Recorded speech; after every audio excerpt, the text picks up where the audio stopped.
I worked for a very short period as a policeman in the Juvenile Commission. And the reason it was a short period was because of what happened to me one night. Before that, I had heard from my colleagues about the ghosts that inhabit the place and the things that appear in the dark and come out of the ceilings and walls. But I did not pay any attention to the matter. At first, I thought they were just attempts to mess with the new policeman and nothing else. At least this belief did not last for long.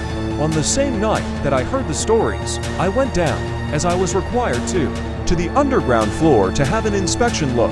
Before I went down, I saw my shadow, which decided not to accompany me.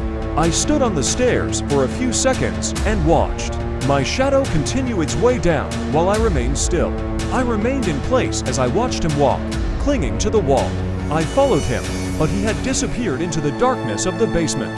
After a few steps inside the place, I began to hear the sound of footsteps accompanied by the groans of someone in pain.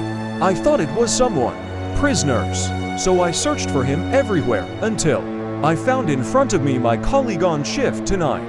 I don't know where he came from, but he said to me, "Why are you so afraid?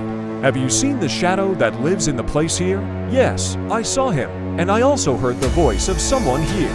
And here I am looking for him. Yes, me too. I heard him. I think he was coming from the warehouse. Come, let's check him out. My colleague stepped in front of me, then entered the warehouse and shouted to me from there. I found him. I stood outside the warehouse trying to open the door that was closed after my colleague entered.